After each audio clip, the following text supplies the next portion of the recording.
थाना गिरोड पुलिस ने एक ऐसा 7 सदस्यीय गैंग का पर्दाफाश किया है जिसमें 5 महिलाएं और 2 पुरुष शामिल हैं और इस गैंग के सदस्यों को लुटेरी दुल्हन के साथ गिरफ्तार किया है। एसपी की ओर से प्रेस वार्ता कर पूरे मामले की जानकारी दी गई। पुलिस लाइन के सम्मेलन कक्ष में पुलिस सुरक्षा में मौजूद यही वे सदर गैंग के सदस्य हैं जो लुटेरी दुल्हन के साथ ऐसे लोगों को अपना निशाना बनाते थे जो शादी करने के इच्छुक थे। इस गैंग के लोग पहले गाँव में रैकी करते हैं और देखते हैं कि अगर कोई शादी करने का इच्छुक व्यक्ति मिलता है तो उसे कहते हैं कि हमारी जानकारी में एक लड़की है, उससे शादी करा देंगे, लेकिन उसके एवज में हमें कुछ पैसा चाहिए। फिर पैसा लेकर शादी कर देते हैं और वे दुल्हन कुछ दिनों बाद घर वालों को सब्जी आदि में नशीला पदार्थ खिलाकर बेहोश करके सोना चांदी के जेवरात आदि माल लेकर रफू चक्कर हो जाती है। इसी प्रकार की एक घटना शिशुपाल निवासी रामगंज थाना गिरोड के साथ हुई थी। जूली नाम की लड़की से उसकी शादी हुई और कुछ दिन बाद रेनू ने खाने की सब्जी में नशीला पदार्थ मिलाकर पूरे परिवार को बेहोश करके सोने चांदी के जेवरात आदि लेकर गायब हो गई थी। इस गैंग ने शिशुपाल से रेनू की शादी 80,000 रुपए लेकर कराई थी। इसके बाद शिशुपाल की ओर से थाने पर शिकायत दी गई थी। पुलिस ने थाने पर मुकदमा पंजीकृत किया और इस गैंग के खुलासे के प्रयास तेज कर दिए थे और आखिरकार पुलिस ने इस गैंग का खुलासा कर दिया।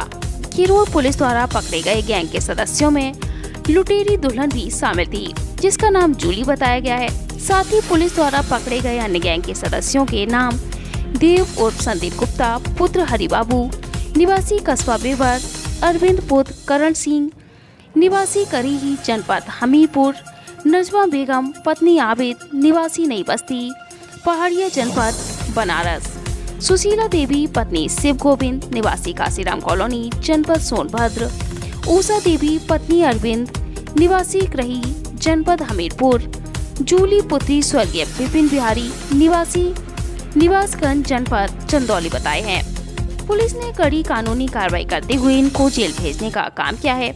पत्रकार वार्ता करते हुए अपर पुलिस अधीक्षक राजेश कुमार ने क्या कुछ बताया है, यह जरा आप भी सुनिए। इसने एक ऐसा गिरोह पकड़ा है, बड़ा काफी गिरोह है, इसके 7 सदस्य गिरफ्तार हुए हैं, 5 महिलाएं हैं और 2 पुरुष हैं। इनका काम था कि गांव में पहले रैकी करते थे और कोई शादी का इच्छुक व्यक्ति मिल जाता था तो वो कहते थे कि मेरे जानकारी में एक लड़की है और मैं तुम्हारी शादी करा दूंगा, लेकिन शादी की वजह से कुछ पैसा चाहिए। इस तरह से इन्होंने एक आदमी को शिशुपाल नामक व्यक्ति जो रामगंज थाना गिरोड का था उससे एक रेनू नामक लड़की की शादी कराई और शादी के कुछ दिन उसके एवज में उन्होंने 80,000 रुपया भी दिया शिशुपाल से। और उसके बाद जब शादी होते वो घर रही, कुछ दिन रही, 3-4 दिन रही, उसने फिर पूरे परिवार वालों को खाने की जो सब्जी होती है उसमें कुछ पदार्थ मिला दिया जिससे सारा घर बेहोश हो गया और वहाँ का जो भी जेवरात सोने चांदी का जेवरात था सब लोग के वो वहाँ से। फिर उस घर वालों ने थाने में शिकायत की, थाने वालों ने इनसे किसी तरह से इनको ट्रेस आउट किया है और ये सब पकड़े गए हैं। फिर किसी लड़के पीछे फिर एक लड़की को शादी कराने के लिए लाए थे, वो लड़की भी गिरफ्तार हुई है। तो ये देखा जाए तो इस तरह से लोगों को ठगी करके झूठा झांसा देकर शादी कराते हैं और शादी के बाद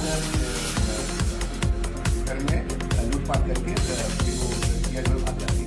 इस तरह से एक लुटेरी दुल्हन को और उसके गैंग को गिरफ्तार करने में गिरफ्तार। सर कितने सदस्य इसमें शामिल हैं? इसमें कुल 8 सदस्य हैं जिसमें 7 की गिरफ्तारी हुई है, एक अभी रह गई है जिसकी गिरफ्तारी किया गया है। अगर आप देखेंगे तो विभिन्न जनपदों के, कोई हमीरपुर का है, कोई बनारस का है, कोई जयपुर का है, कोई मैनपुरी का है, तो ये आपस में दूसरे से कनेक्ट है और इस तरह से क्या अन्य और भी वारदातों का इन्होंने अभी इनसे और पूछताछ की जा रही है। इन्होंने तमाम इस तरह से